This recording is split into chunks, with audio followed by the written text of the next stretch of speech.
Hello everybody. इसके पिछले video में हम लोग ने 3.3 एक्सरसाइज को कंप्लीट किया था। ठीक है, मैं एक बार ले चलता हूँ वहाँ पे। 3.3 एक्सरसाइज को हम लोगों ने कंप्लीट किया था। ठीक है, इस एक्सरसाइज को जिसमें डिविजिबिलिटी रूल हम लोगों को पढ़ना था कि कौन से टेबल में इसका डिविजिबिलिटी रूल कैसे है, कैसे फाइंड आउट करते हैं हम लोग कि वो नंबर है अगर लिखा हुआ है तो उसको हम ज़्यादा मेहनत नहीं किए बगैर हम लोग बता सकते हैं कि वो कौन से नंबर से डिविजिबल है या नहीं है। तो वो हम लोग कंप्लीट कर लिए थे पिछले वीडियो में। अगर आप नहीं देखें तो पिछले वीडियो देख सकते हैं, मतलब कि आपका चैप्टर 1 2 3 इस तरह करके आपका सीक्वेंस में चैप्टर बनता जा रहा है। तो अगर आप पहली बार देख रहे हैं वीडियो तो आप पिछला वीडियो भी देख सकते हैं। तो आज का जो टॉपिक है वो जो टॉपिक है उसका नाम क्या है आपका, common factors and common multiples. ठीक है, तो ये एक ऐसा चैप्टर है जहाँ पे आप समझ सकते हो कॉमन फैक्टर का मतलब क्या है और कॉमन मल्टीपल। कॉमन का मतलब क्या होगा, जो दोनों में या तीनों में या मोर देन वंस में है। ठीक है, सेम चीज़ उसको क्या कर सकते हैं, कॉमन कह सकते हैं। फैक्टर्स की बात क्या है तो जैसे फॉर एग्जांपल और मल्टीपल दोनों में डिफरेंस है। डिफरेंस कहने का मतलब क्या है, अगर हम जैसे यहाँ पे 4 की बात करें तो 4 का अगर फैक्टर निकालना होगा तो देखना होगा कि 4 जो है वो किस किस के टेबल में आ सकता है। जैसे कि अगर 1 का टेबल पढ़ दे 4 टाइम्स तो आ सकता है, 2 का टेबल 2 टाइम्स पढ़ दे तो आ सकता है, 4 का टेबल 1 टाइम्स पढ़ दे तो आ सकता है। ठीक है, मतलब कि वो 1 में 2 में और 4 में आ सकता है। तो ये क्या हो गया, उसके फैक्टर्स हो गए। लेकिन अगर मल्टीपल्स की बात की जाए, ठीक है, कि मल्टीपल लिख दीजिए आप 4 का, ठीक है, तो क्या होगा, टेबल लिख देंगे, मतलब 4 हो गया, 8 हो गया, 12 हो गया, इस तरह से सो ऑन कर देंगे। ठीक है, तो कहने का मतलब क्या कि मल्टीपल्स की अगर बात की जाती है तो जैसे आप यहाँ पे अगर एक क्वेश्चन आपको मिल जाए कि right the common multiples of 2 and 4, तो पहले 2 का टेबल लिख दीजिए, 2 4 6 8 10 एंड सो ऑन। फिर 4 का टेबल लिख दीजिए, 4 8 12 एंड सो ऑन। तो अभी फ़िलहाल जितना लिखा हो उसमें से कॉमन क्या है आपका, 4 है, 8 है। ठीक है, इसी तरह यहाँ पे 12 भी हो सकता है। तो इस तरह से कहने का मतलब कि जो आपस में सीक्वेंस में मतलब कि टेबल्स में, जैसे मान लीजिए 4 और 2 का हम लोग मल्टीपल्स निकाल रहे थे, कॉमन मल्टीपल्स, तो कॉमन मल्टीपल्स क्या हो गया, 4 हो गया, 8 हो गया, 12 हो गया।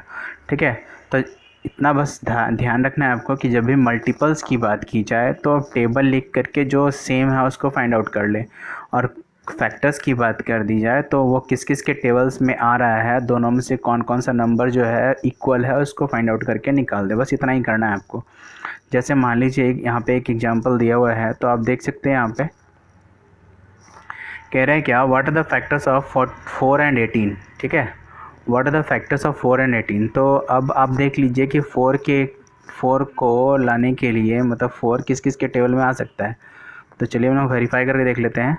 तो 4 आ सकता है 1 के टेबल में, 4 टाइम्स में आ सकता है, 2 के टेबल में 2 टाइम्स में आ सकता है, 4 के टेबल में 1 टाइम्स में आ सकता है। ठीक है, तो मतलब कि इसमें क्या क्या आ गया, 1 4 और 2। अब 18 के लिए देखते हैं, तो 18 क्या आ सकता है, 1 के टेबल में 18 टाइम्स में आ सकता है, 2 के टेबल में 19 टाइम्स में आ सकता है। ठीक है, 3 के टेबल में 6 टाइम में आ सकता है, फिर 6 के टेबल में 3 टाइम में आ सकता है, फिर 9 के टेबल में 2 टाइम्स में आ सकता है। इस तरह से कर करके तब आपको चेक करना है कि कौन कौन सा कॉमन फैक्टर्स हैं। तो देखिए यहाँ पे 1 हो गया, 2 हो गया, और क्या, और तो कुछ है नहीं। तो 1 और 2 क्या हो गया यहाँ पे आपका जो कॉमन फैक्टर हो गया। ठीक है, तो देखिए यहाँ पे 4 का जो कॉमन फैक्टर जो हो गया 1 2 4 हो गया, और इसका 1 2 3 6 9 18 हो गया। इन दोनों में सब क्या क्या मिल रहा है, तो 1 मिल रहा है दोनों में, 2 मिल रहा है दोनों में। तो इसका जो कॉमन फैक्टर हो गया 4 और 18 का वो क्या हो गया आपका, 1 एंड 2। क्लियर है। अब यहाँ तक तो क्लियर हो गया कि फैक्टर्स अगर निकालने बोले तो कैसे निकाल सकते हैं, मल्टीपल निकालने बोले तो कैसे निकाल सकते हैं। लेकिन क्वेश्चन यहाँ पे आता है कि अगर किसी नंबर्स में, फॉर एग्जांपल आप यहाँ देख सकते हैं, what are the common factor of 4 and 18।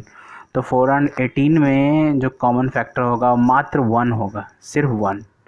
ठीक है, तो जब भी वैसे कोई नंबर्स मिलते हैं जिसका कॉमन फैक्टर 1 हो तो उसको क्या कह सकते हैं हम लोग, को प्राइम कह सकते हैं। ठीक है, तो इस डेफिनेशन को देखिए, the two numbers having only 1 as a common factor are called as coprime numbers. Clear है। जैसे कि 4 और 15 की बात की जाए, 7 एंड 15 की बात की जाए, 12 एंड 49 की बात की जाए, 8 एंड 23 की बात की जाए, तो इसमें क्या है, सिर्फ 1 जो है होगा वो कॉमन होगा, बाकी कोई सा कॉमन नहीं हो सकता।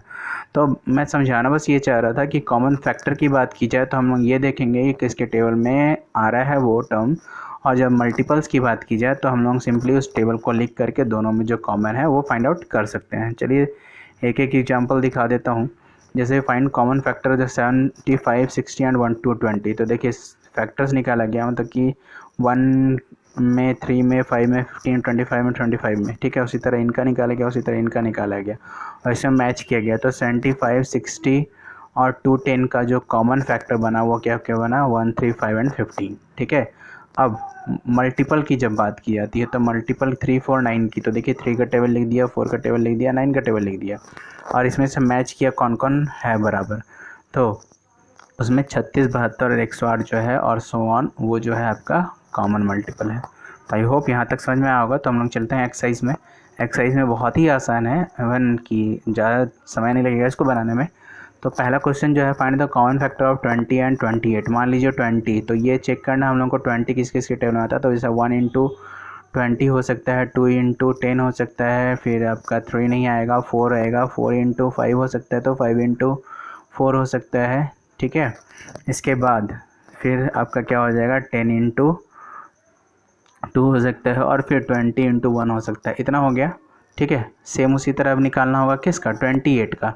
तो जब 28 का निकालेंगे तो क्या निकलेगा, 1 into 14 हो सकता है, 2 into 28 है ना, 28 हो सकता है, 2 into 14 हो सकता है, 3 में नहीं आएगा, 4 में नहीं आएगा, 5 में नहीं आएगा, 6 में आएगा, हाँ 6 में नहीं आएगा, 7 में आएगा। तो 4 into 4 में 4 7 हो गया, फिर 7 into 4 हो गया, फिर इधर 6, 7, 8, 9, 10, 14 into 2 हो गया और फिर 28 into 1। तो इन दोनों में से कॉमन जो होगा वो हम लोग को निकाल लेना है। क्लियर है। उसी तरह से कॉमन फैक्टर यहाँ से निकाल सकते हैं। फिर फाइंड द फर्स्ट 3 का मल्टीपल्स ऑफ, जैसे 6 का टेबल लिख दीजिएगा और 8 का टेबल लिख दीजिएगा। पहला 3 जो मिल रहा है, जैसे इसको बना के दिखाता हूँ मैं, जैसे 6, 12, 18, 6 4 24, 6 5 30, ठीक है। उसी तरह क्या है 8 का, 8 दूनी 16, 8 3 24, 8 4 32, 8 5 40, इस तरह करके। तो अब देखिए यहाँ पे फाइंड आउट करना है कि कौन कौन सा बराबर है। तो पहला हो गया 24, ठीक है। अब फिर आगे लिख करके देख सकते हैं कौन कौन सा हो सकता है, ठीक है। क्वेश्चन नंबर 4 की बात की जाए तो write all the number less than 100 which are common multiples of 3 and 4। 3 and 4 का टेबल लिखिएगा और 100 से नीचे जितने भी संख्या है दोनों में आ रहे हैं उसको लिख देना है। फिर क्वेश्चन नंबर 5 की बात कर राइट द फॉलोइंग को प्राइम नंबर्स 18 and 35। इस समय को प्राइम नंबर क्या कहते हैं, जिसमें कि 18 और 35 का कॉमन फैक्टर निकालेंगे तो पता चलेगा कि सिर्फ 1 ही आ रहा है, तो वो उसका क्या होगा, को प्राइम नंबर कहलाएगा। तो चलो चेक करना है और लिखना है उसको, ठीक है।